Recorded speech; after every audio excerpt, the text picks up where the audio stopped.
2 weeks ago, I posted a video about how my views of the United States have changed in the 7.5-ish years since I moved to Germany. So naturally, I thought that it was only fair if I do a reverse on this thought experiment. How have my views of Germany changed since I first stepped off that Lufthansa flight in Frankfurt in July of 2018? Confronting my preconceived German stereotypes, the good, the bad, the culture shocking. And at the end of the day, do I want to keep my US citizenship? Or... well, let's get started.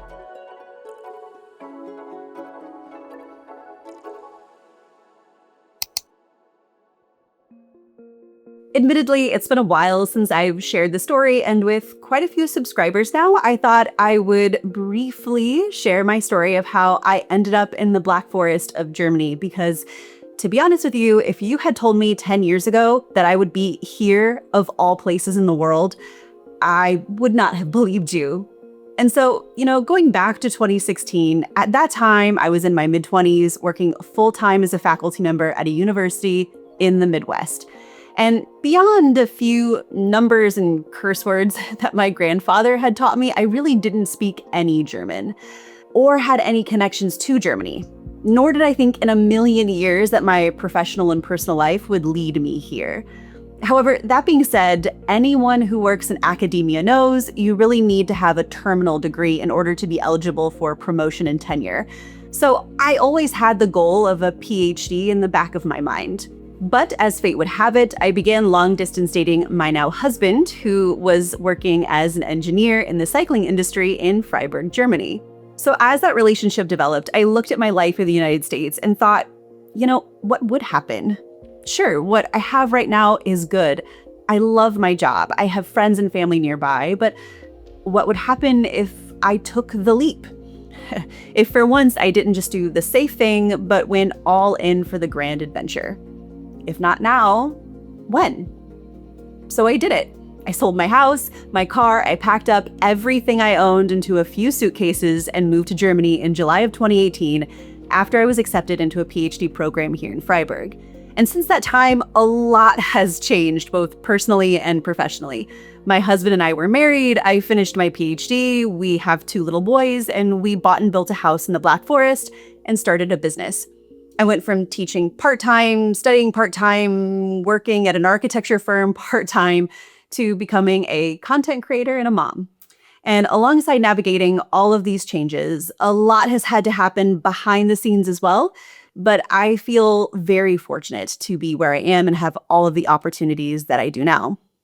Getting on the plane to Germany was one of the riskiest, but best decisions I've ever made. But I don't want to sugarcoat it too much because realistically, it wasn't all easygoing all the time. I had to work really hard to fit in here, and it wasn't always a great experience. I left a job where I was expected for my expertise and knowledge in my field. I mentored hundreds of students, worked on advisory committees, authored and published research, but absolutely none of that matters if you can't communicate. Your ideas and knowledge are only as good as the tools you have to share them with others. So the very first year that I was here in Germany, I was pretty much burning the candles from both ends, so to speak. Between the 4-hour intensive German language classes, working 15 hours a week at an architecture firm, making construction documents, and being a full-time researcher, there really was little time for much else, let alone making meaningful connections with others and finding friends. Which is not a dig at Germany. I signed up for this. It was the challenge that I agreed to take on willingly. But I will say that making friends was complicated by the cultural differences here in Germany. And I say this with kindness, but one of the big stereotypes that a lot of foreigners have of German people is that they're often perceived as distant, cold, or unfriendly. Especially if you come from the United States, where people are very open and very friendly, almost as if by default. Does someone need a hug?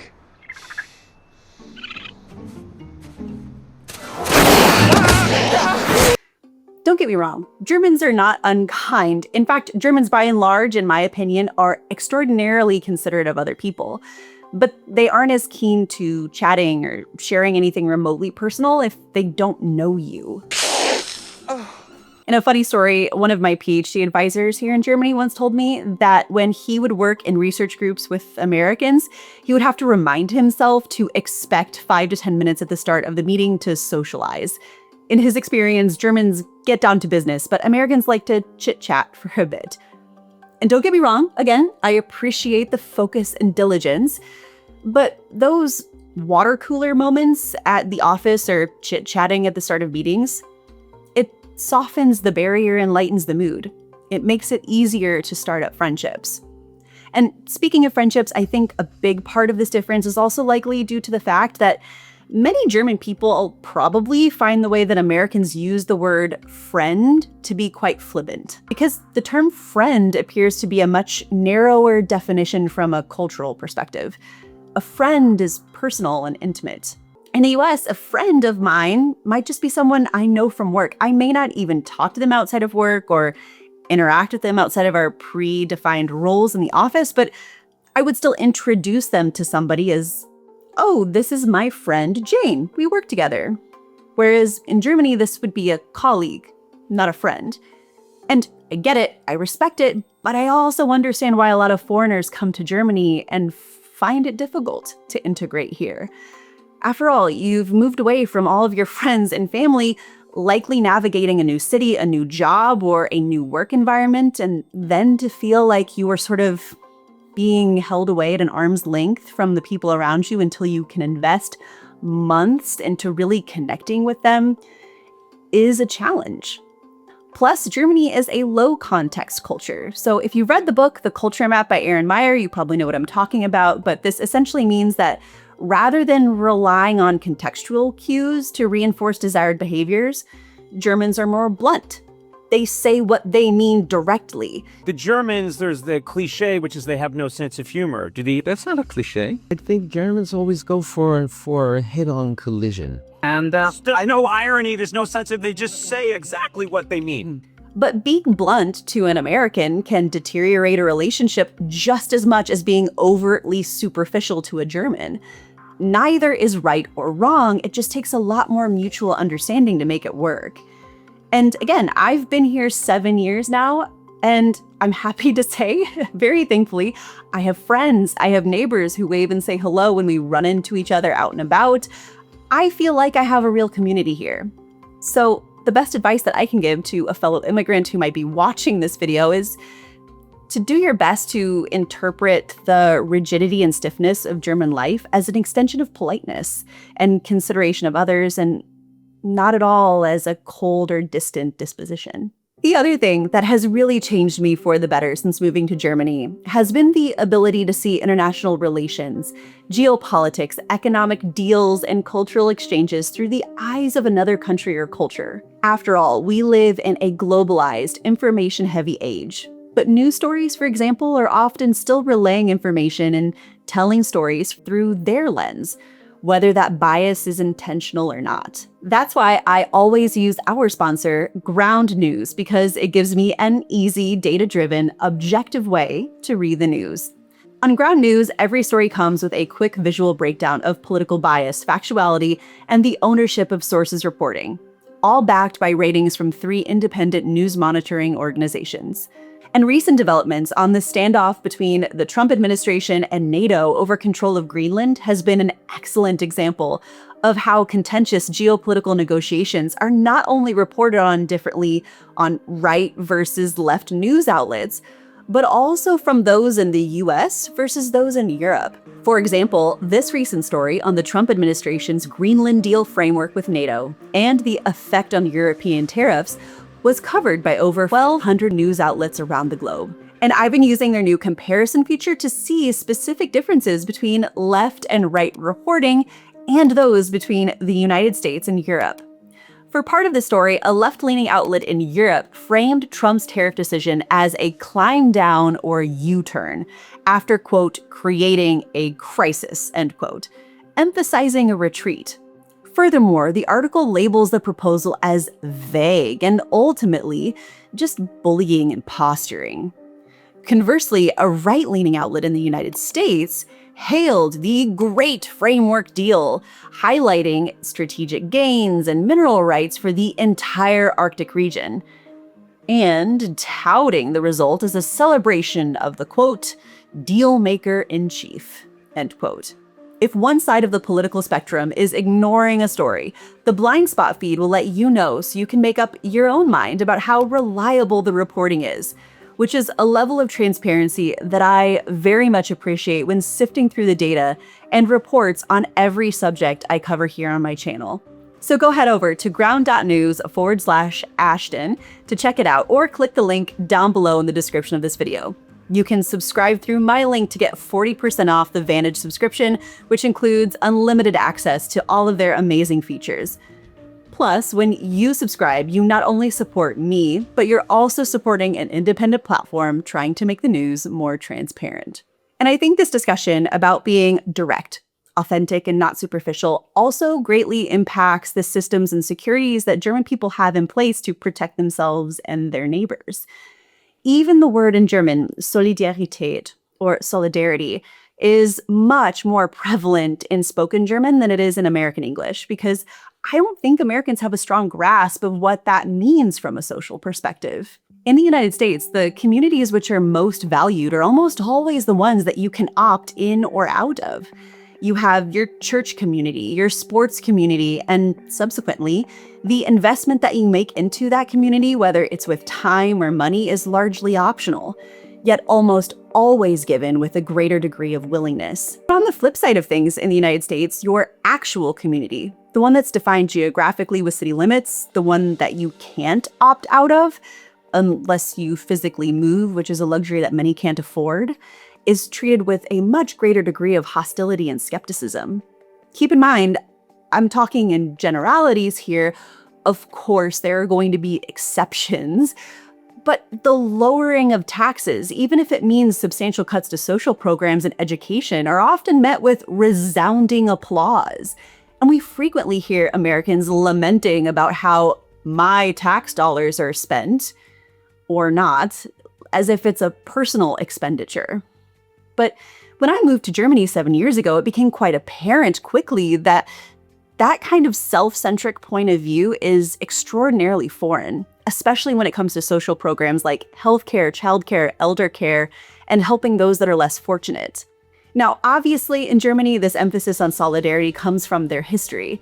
There are many reasons why Germany has the oldest socialized healthcare system in the world and is consistently ranked as one of the best in the world. But it is so much more than that too. In Germany, solidarity is a social obligation and a commitment to community in a legal sense as well. Although the exact word Solidarität is not always explicitly spelled out, the principle of solidarity is deeply embedded in the German Basic Law, or the Grundgesetz, and I'll give a couple of examples here. For starters, Article 20, Section 1, defines Germany as a democratic and social federal state. This binds the state to social justice and solidarity, ensuring that support for those in need and the redistribution of resources is done so to ensure a dignified life. The aspiration of any country, in my opinion, should be that everyone has the resources to live in dignity. And to have that written into the Constitution, a legally binding right, is something that I find to be really beautiful. But also in the Grundgesetz, Article 14, Section 2 states that property entails obligations. Its use shall also serve the public good, which implies a solidarity-based limit on ownership. I've actually spoken about this before in another video, which I'll link here, on the right to roam. But in Germany, as well as other nations around Europe, access to nature and the environment isn't a privilege that only the rich can enjoy. You aren't allowed just to buy up large amounts of land, not develop it, and then simultaneously kick people off of it. In the 7 years that I've been in Germany, I have never once seen signs like this just posted up in the wilderness. Simultaneously, this also means that private property rights are not absolute like they are in the United States. Owners must use their property responsibly, balancing personal benefit with societal needs, allowing for regulations like environmental protection or housing rules that benefit the community. In German, there's this term Wagenburg-Mentalität, which translates to the wagon castle mentality. And I think we call it a bunker siege mentality in English. But essentially, it describes a defensive, isolationist mindset where a group withdraws from the outside world due to perceived imminent threats.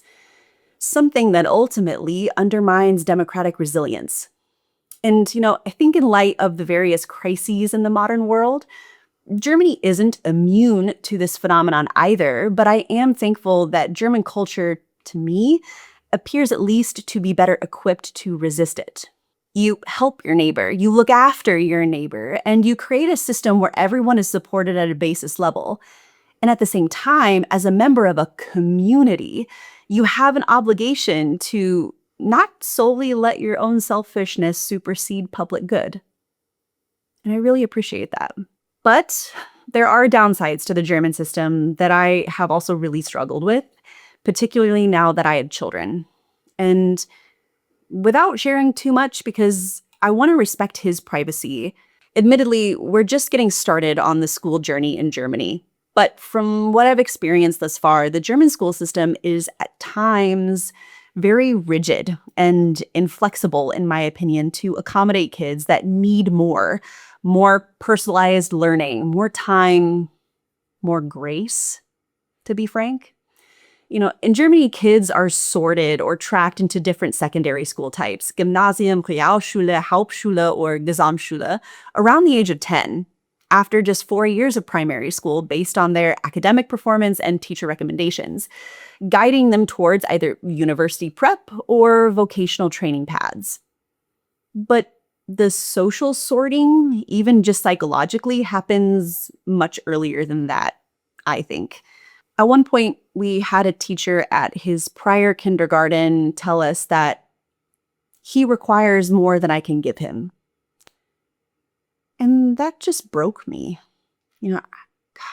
I fully recognize that it takes more energy and attention, but I would greatly prefer that you not just shut my kid away from important social development opportunities because it's easier to exclude him than to help him sit and participate. It was an incredibly frustrating experience for everyone involved, but at the end of the day, we're just asking for equal opportunities here. And again, I know I'm being very vague on details, but this particular problem had gotten so bad that, quite frankly, it even brought my husband and I to consider moving back to the United States at one point. My husband was actually diagnosed with ADHD from a young age and struggled a lot in school. It took him until university to really excel academically and learn how to manage his inattentiveness and hyperactivity. And, he doesn't even think that, given his prior academic grades and behavior in the classroom, that he would have made it to gymnasium, let alone go on to university and get a master's degree in mechanical engineering, if it wasn't for the fact that opportunity was never taken off the table for him.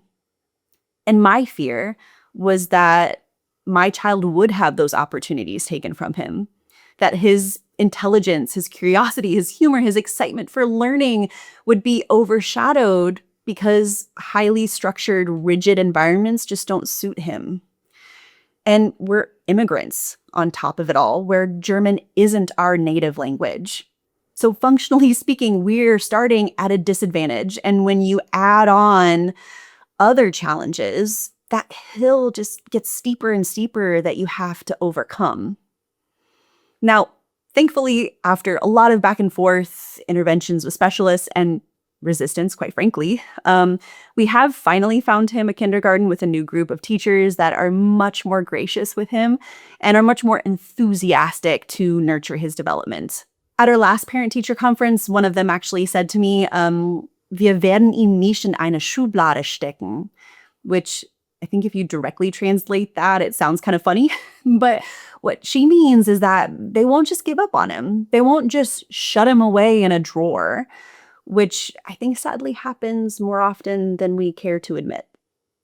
And gosh, we are so lucky that we were able to push to have him moved and to be flexible enough to accommodate the change.